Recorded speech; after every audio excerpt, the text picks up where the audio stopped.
Hello everyone, आज मैं आप लोग के लिए एक परफेक्ट मावा गुझिया बनाने की रेसिपी लेकर के आया हूँ, जो कि जितनी सारी प्रॉब्लम आती है आपको एक मावा गुझिया बनाने में ना, वो सारी की सारी प्रॉब्लम इस वीडियो में दूर हो जाएगी इसे देखने के बाद में। तो चलिए शुरू करते हैं इसे बनाना। सबसे पहले हमने यहाँ पे 500 ग्राम मैदा लिया हुआ है। वजन में ये 500 ग्राम है। अगर कप से मेज़र करेंगे तो एग्जैक्टली 4 कप है। मैंने दोनों चीज़ों से मेज़र करके रखा हुआ है। वजन में 500 ग्राम और कप से 4 कप है। अब इसके बाद में इसमें हमें मोयन देना है। मोयन के लिए हमने आधा कप देसी घी का यूज़ किया है। आप घी को देख सकते हैं, ना तो ये बहुत ज़्यादा पिघला है, ना तो बहुत ज़्यादा ये सॉलिड है, यानी सेमी मेल्टेड आपको घी चाहिए। और इसके बाद में ज़्यादा नहीं, बस एक चुटकी हमने नमक डाला है। नमक डालने से गुजिया का टेस्ट बढ़ जाता है, तो इसलिए ज़्यादा नहीं, बस आपको एक चुटकी नमक का यूज़ करना है। और इसके बाद में अगर आप, मैं फिर से आपको मेज़रमेंट बता देता हूँ, आपको 4 कप मैदा के लिए हाफ कप घी का यूज़ करना है। और वज़न में बात करेंगे, 500 ग्राम मैदे के लिए आपको 75 से 80 ग्राम घी का यूज़ करना है। आप घी की जगह पे रिफाइंड ऑयल का भी यूज़ कर सकते हो, लेकिन अगर आप रिफाइंड ऑयल का यूज़ करते हो तो जो गुजिया है ना, वो थोड़ी सी कड़क और क्रिस्प बनेगी। लेकिन अगर आपको खस्ता गुजिया चाहिए होगा तो उसके जगह पे आप घी का मोयन दीजिएगा।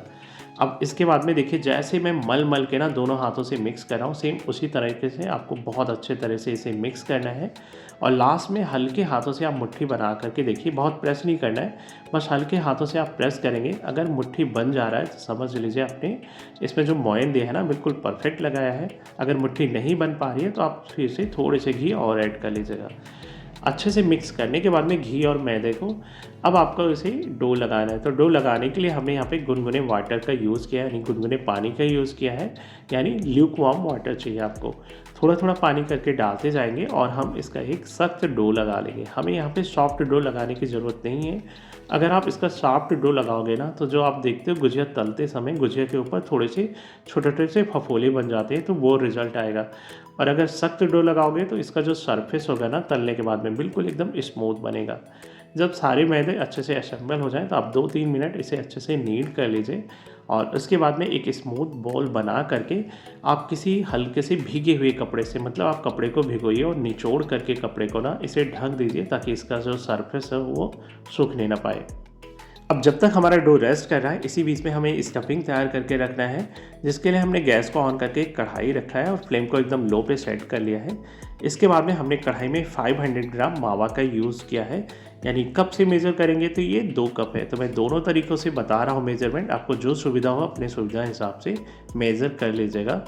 मावा को हमें अच्छे से भूनना है, एकदम धीमी आंच पे ही कंटिन्यू चलाते हुए भूनेंगे, क्योंकि अगर आप मावा को छोड़ दोगे ना, या थोड़ी थोड़ी देर बाद इसे चलाओगे, तो ये कहीं कहीं पे जलने लग जाएगा। तो इसलिए आपको इसे कंटिन्यू चलाते रहना है और तब तक भूनना है जब तक का इसका कलर ना हल्का सा गोल्डन ब्राउन ना हो जाए। आप देखेंगे थोड़ी देर बाद में ये मावा थोड़ा सा ज़्यादा मेल्ट हो जाएगा और धीरे धीरे करके ये ड्राई हो जाएगा, हल्का सा इसका कलर गोल्डन ब्राउन चेंज होगा और ये कढ़ाई छोड़ने लग जाएगा। तो तब तक आपको इसे भूनना है धीमी आंच पे। लगभग आपको 7 से 8 मिनट का टाइम लग सकता है।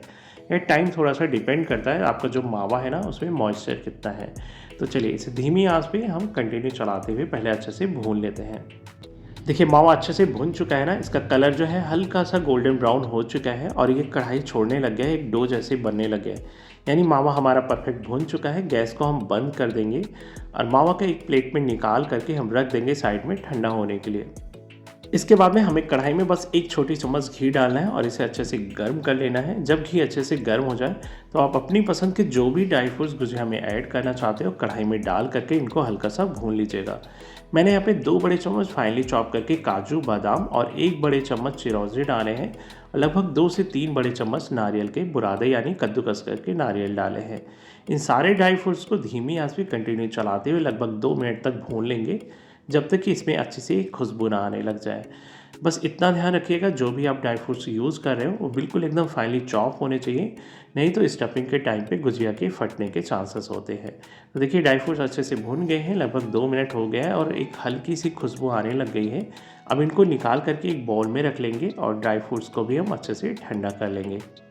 और अब मैं कढ़ाई में आधा कप सूजी डाल रहा हूँ और सूजी को हमें ड्राई रोस्ट कर लेना है। कोई ज़रूरत नहीं है इसमें घी डालने की, फिर भी आप चाहो तो एक छोटी चम्मच घी डाल करके आप घी में रवा को भून सकते हो।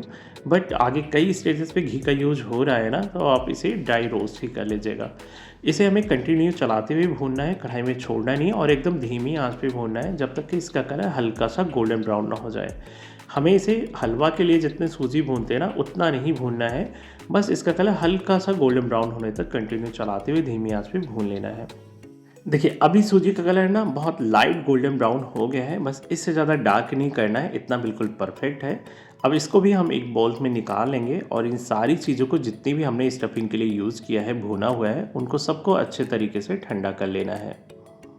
देखिए सारी चीज़ें अच्छे से ठंडी हो गई हैं स्टफिंग की, और इनको ठंडे होने के बाद ही एक साथ आपको मिक्स करना है, नहीं तो जब ये गर्म रहेंगे और उसी स्टेज पे इनको एक साथ मिक्स करोगे, साथ में चीनी भी डालोगे तो चीनी हल्की मेल्ट हो जाएंगी और ये हलवा जैसे बन जाएगा। तो इसलिए आप पूरी तरह इनको ठंडा करने के बाद ही इनको मिक्स करिएगा।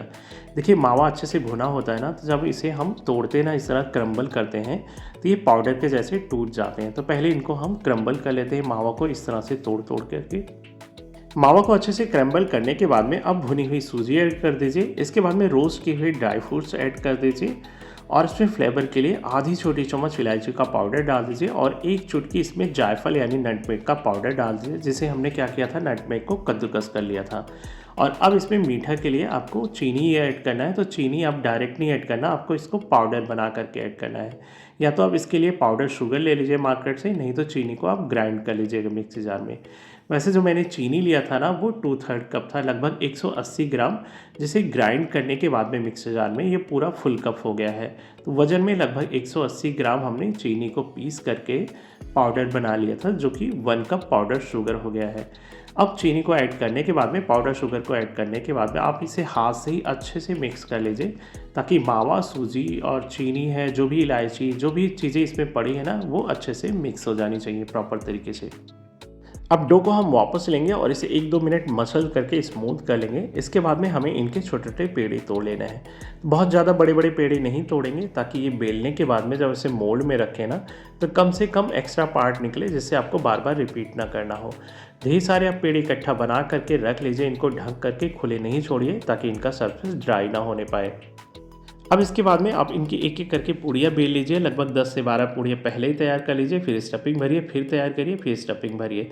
तो देखिए इसे बेलने के लिए ना तो मैं कोई सूखा मैदा, ऑयल, घी का यूज़ कर रहा हूँ, क्योंकि सख्त डो लगाया था, तो इन सब चीज़ों की ज़रूरत ही नहीं पड़ेगी। अब आप इन्हें एकदम पतला बेल लीजिए, जितना बेल पाए। देखिए कितना पतला मैंने बेला है ना, रोटी से भी आपको पतला रखना है इसे। अब आप गुजिया मोल्ड ले लीजिए और मोल्ड को पहले आप ग्रीस कर लीजिएगा, ताकि इसमें पूड़ियाँ चिपके नहीं। आप मोल्ड के ऊपर पूड़ी रखिए और इसके बाद में अब बीच में आपको सेंटर में स्टफिंग रखना है। स्टफिंग ना तो बहुत ज़्यादा रखना है, ना तो बहुत कम रखना है, क्योंकि कम रखोगे तो गुजिया खाली खाली रखेगा, और बहुत ज़्यादा भर दोगे तो तलते समय, फ्राई करते समय ना फटने के चांसेस होंगे। अब मोल्ड के किनारे किनारे पे जहाँ पे ये सील होंगे ना, वहाँ पे आप पानी लगा दीजिए, ताकि अच्छे से ये सील हो जाए। अगर आप पानी नहीं लगाओगे ना, तो तलते समय खुलने के चांसेस होते हैं। और इन्हें किनारों पे ना अच्छे से प्रेस करके सील कर दीजिए, ताकि मेक श्योर कि ये पूरी तरह से सील हो जाए। और ये लीजिए, ये बन करके तैयार हो गई ना। इसी तरह से हम सारे गुजिया को तैयार कर लेंगे। एक एक करके हम गुजिया को तैयार करते जाएंगे और इसे किसी मॉइस्ट कपड़े से हम ढक करके ही रखेंगे, खुला बिल्कुल भी नहीं छोड़ना है। देखिए लगभग 25 से 26 पीसेस हमने तैयार कर लिया है। पहले हम इसे फ्राई कर लेंगे और लगभग इतने ही पीसेस अभी और बनेंगे, उनको मैं बाद में बनाऊंगा। अब गुजिया को फ्राई करने के लिए आपको तेल को मीडियम गर्म करना है, मतलब बहुत ज़्यादा हॉट नहीं होना चाहिए। तो चलिए चेक कर लेते हैं। डो का थोड़ा सा पोर्शन तोड़ करके डालेंगे। अगर ये 10 से 15 सेकेंड, मतलब थोड़ा सा रुक करके 10 सेकेंड बाद में ऊपर आती है, तो समझ लीजिए तेल जो है वो परफेक्ट गर्म है। मतलब तुरंत नहीं आना चाहिए तैयार करके। अगर तुरंत आ रही हो तो समझ लीजिए तेल बहुत ज़्यादा गर्म है। फिर 1-2 मिनट के लिए गैस को बंद कर दीजिएगा। तो तेल अभी बिल्कुल एकदम परफेक्ट मीडियम हॉट है। अब एक एक करके हम गुजिया को डालते जाएंगे, और जितना आ जाए, बहुत ज़्यादा ओवर क्राउडिंग भी नहीं डालना है हमें। ये आसानी से एक बार में जितना आ जाए हम उतना ही हमें डालना है। जब ये नीचे की साइड में हल्का सा सिक जाए, तो आप एक स्पून की हेल्प से, यानी चम्मच की हेल्प से, हल्के हाथों से आप इसे दूसरी साइड में टर्न कर दीजिए। हमें गुजिया को धीमी आंच पे ही फ्राई करना है, बिल्कुल भी हाई फ्लेम पे फ्राई मत करिएगा, वरना जल्दी से कलर आ जाएगा और गुजिया जो हमारी अंदर से कच्ची रह जाएगी। प्लस ये खस्ता नहीं बनेगी, वो थोड़ा सा सॉफ्ट बनेगी और इसके ऊपर ना बबल्स भी आ जाएंगे। तो एक बबल्स आने के ये भी रीज़न होता है, अगर आप इसे हाई फ्लेम पे फ्राई करोगे ना, तो तुरंत ही गुजिया के ऊपर बबल्स आने स्टार्ट हो जाएंगे। तो बबल से बचने के लिए यही दो चीज़ें हैं, एक तो आप डो को सख्त लगाइए और दूसरे इसे आप धीमी आंच पे फ्राई करिए, तब ये अच्छे से खस्ता बनेंगे और छोटे छोटे स्पॉट्स भी नहीं बनेंगे इसके ऊपर। तो पहले इनको अच्छे से हम धीमी आंच पे दोनों साइड से अलट पलट करते हुए ना हम अच्छे से गोल्डन ब्राउन होने तक फ्राई कर लेते हैं। और ये लीजिए एक अच्छा सा गोल्डन कलर गुझिया में आ चुका है ना। और आप देखिए इनका सरफेस बिल्कुल एकदम स्मूथ है ना, कहीं से भी छोटे छोटे बबल्स नहीं दिखाई पड़ रहे हैं। अब इनको हम निकाल लेते हैं और सेम इसी प्रोसेस से बाकी के गुझिया को फ्राई कर लेते हैं। और ये लीजिए एकदम बेहतरीन डिलीशियस और टेस्टी गुझिया बन करके तैयार हो गई, जो कि एकदम खस्ता है और कहीं से भी इसके सरफेस पे बबल्स नज़र नहीं आ रहा हुआ। इतना ये परफेक्ट बन करके तैयार हुई है, ना तो एक भी गुझिया तलते समय ये फटी है। तो देखिए मेरे कट करने के अंदाज से ही आपको पता चल गया होगा कि कितना ये परफेक्ट और खस्ता बनी हुई है। बस छोटी सी रिक्वेस्ट है, रेसिपी पसंद आई तो वीडियो को लाइक कर दीजिएगा। चैनल पर फर्स्ट टाइम आए हैं तो चैनल को सब्सक्राइब कर लीजिएगा। मिलते हैं एक नई वीडियो में एक नई रेसिपी के साथ में, तब तक के लिए बाय बाय।